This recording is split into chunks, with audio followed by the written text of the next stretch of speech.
Assalamualaikum warahmatullahi wabarakatuh. Alhamdulillah wa syukurillah wa la hawla wa la quwwata illa billah. Bagaimana anakku sekalian? Kabarnya sehat semua? Mudah-mudahan Allah Subhanahu wa taala senantiasa memberikan kesehatan kepada kita semua ya. Dan kemudian menjaga kita dan juga orang tua kita semua dan orang-orang yang kita cintai dari segala mara bahaya, dan tentunya selalu berada dalam kebaikan. Di pertemuan sebelumnya Ustadz sudah sampaikan bagaimana kita membuat dokumen. Kemudian kita minggu kemarin sudah belajar yaitu fitur bullet dan numbering, yaitu kita bullet dan numbering. Di pertemuan sebelumnya juga kita sudah belajar apa sih itu untuk fungsi alignment ini, untuk mengatur fungsi teks ke kanan dan kiri. Kemudian kita fungsi font yang di sini mengganti fontnya, mengatur font size, mengatur warna, ketebalan, miring, dan garis bawah. Ini adalah materi terakhir sebelum kita memasuki ujian tengah semester. Jadi nanti materinya sampai 3 ini anak-anak ya. Insya Allah anak-anak bisa. Materinya nanti kita sampai ya, nanti kasih info untuk kisi-kisinya. Yang jelas materi pembelajaran hari ini kita ada di bab 3. Kita mengenal yang disebut dengan page border ya. Kalau anak-anak minggu kemarin sudah membuat file yang kita buat kemarin, ada tugas bikin makanan favorit dan minuman favorit, silahkan dibuka filenya. Kita akan menggunakan dokumen itu sebagai dokumen yang akan kita berikan page border. Jadi page border itu anak-anak ya, itu kita memberikan hiasan ya, pada dokumen kita, atau kita sebut juga dengan memberikan bingkai pada sebuah dokumen. Oke, langsung saja.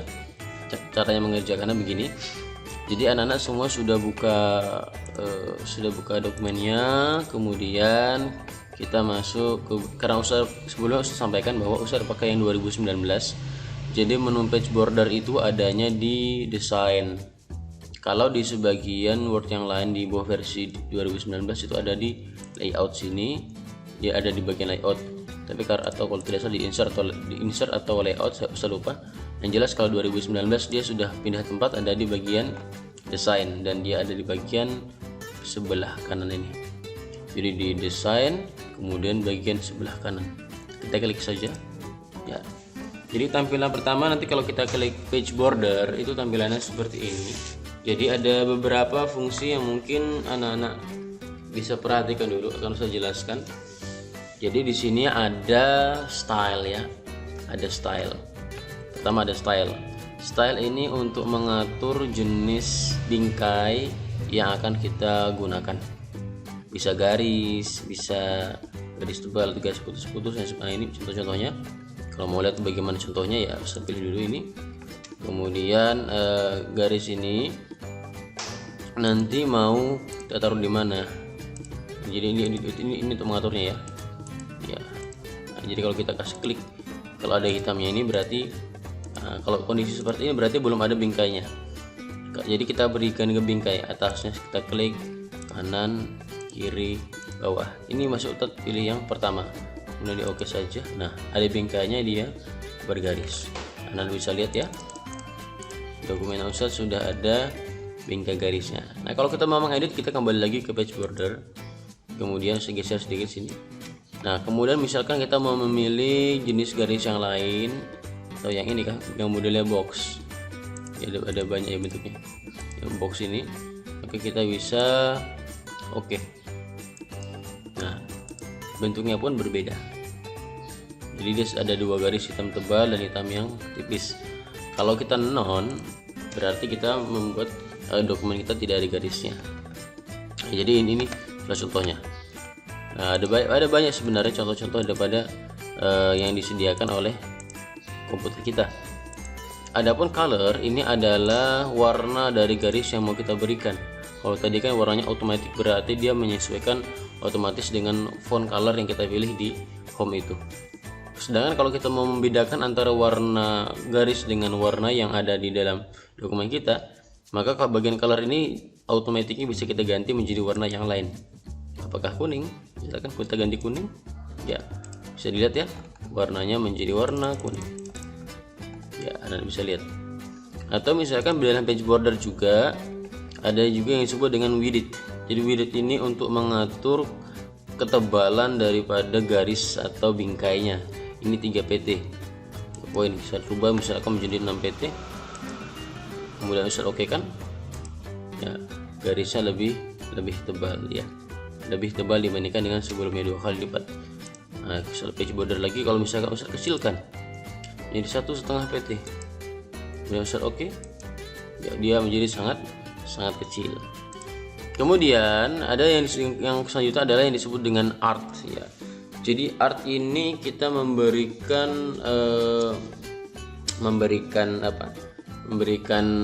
bingkai tidak dengan garis tetapi dengan jenis-jenis seni yang lain. Namanya juga art dia seni ya. Ada banyak pilihannya.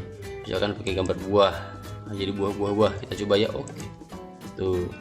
Ini dia bergambar buah semua. Atau misalkan kita mau memilih yang bagian yang lain, anak-anak misalkan Ustaz ada es krim di sini misalkan. Oke. Jadi es krim semua. Yang ini kita tinggal sesuaikan aja. Kalau bagian art ini kita bisa tambah. Kalau yang tadi kita pilih garis, kalau kita mau mengembalikan pilihan garis tadi lagi, kita pilih garisnya. Tapi kalau garis itu dia terbatas anak-anak ya. Terbatas sampai 6 pt aja. Kalau yang jenisnya style garis-garis di sini 6 pt.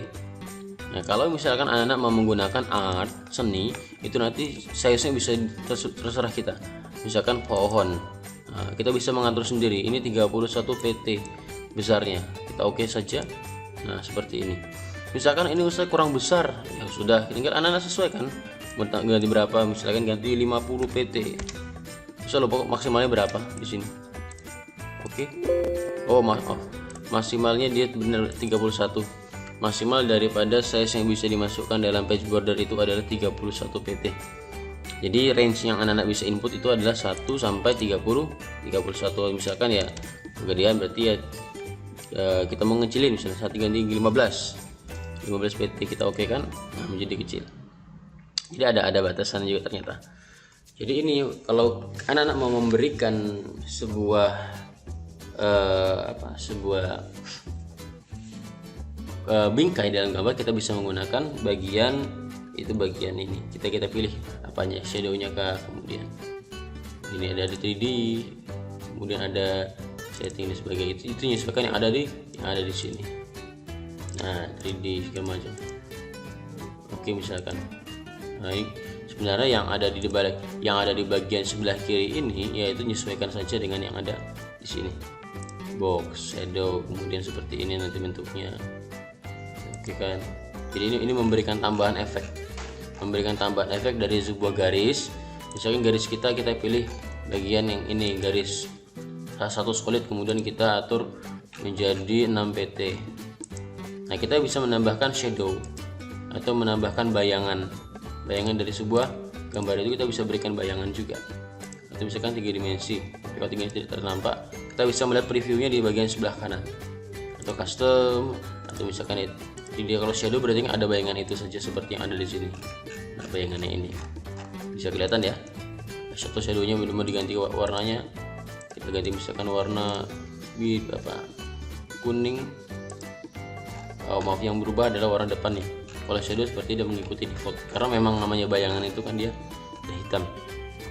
Jadi begitu anak-anak ya. Jadi kalau border itu dia langsung satu halaman ini yang dia diberikan keseluruhannya, diberikan bingkai. Jadi dia ukuran bingkainya langsung satu page. Bukan misalkan saya memberikan, terus kalau memberikan warna-warna yang di sini gimana Ustaz? Memberikan yang ada di text box ini. Ya, ini anak-anak sebelumnya harus pakai text box dulu. Kita pakai insert, kemudian kita pakai text box. Nah, kemudian kita draw sebagaimana yang di minggu kemarin Ustaz sudah jelaskan. Baru ini memiliki pengaturan sendiri, di formatnya juga ada. Kita mengaturnya di bagian shape outline-nya ini. Nah, ini kita bisa atur juga. Bagian shape outline atau dash. Kita bisa mengatur juga anak-anak ya. Di bagian shape outline. Tetapi dengan cara ya kita harus menambahkannya secara manual sebelumnya. Menambahkannya dengan text box. Tidak langsung kita ketik teksnya. Baru nanti kita bisa format dia di bagian shape outline-nya ini. Kita misalkan sesuaikan jadi 6 pt dan sebagainya. Atau warnanya juga shape fill kita mau rubah, misalkan kalau shape fill itu kita mengganti warna yang ada di dalamnya nih. Tapi kalau save outline itu mengganti warnanya di pinggirannya ini. Nah gitu ya. Jadi kalau save effect juga kita bisa mengatur, misalkan ya seperti apa tuh, misalkan 3D rotation yang menjadi gambar 3 dimensi, atau seperti ini bisa dilihat ya gambarnya dia berputar-putar. Itu fungsi daripada page border.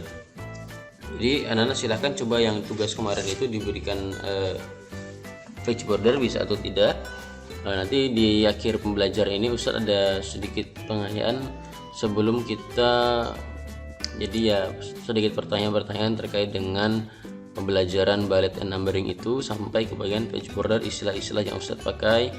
Nanti Ustadz akan berikan pertanyaan di situ di dead quiz. Mudah-mudahan anak bisa mengerjakan semuanya. Kemudian jangan lupa minggu depan atau tanggal 21 September kita sudah melaksanakan UTS. Dipelajarin ya, insya Allah tidak susah soalnya. Oke, terima kasih. Assalamualaikum warahmatullahi wabarakatuh.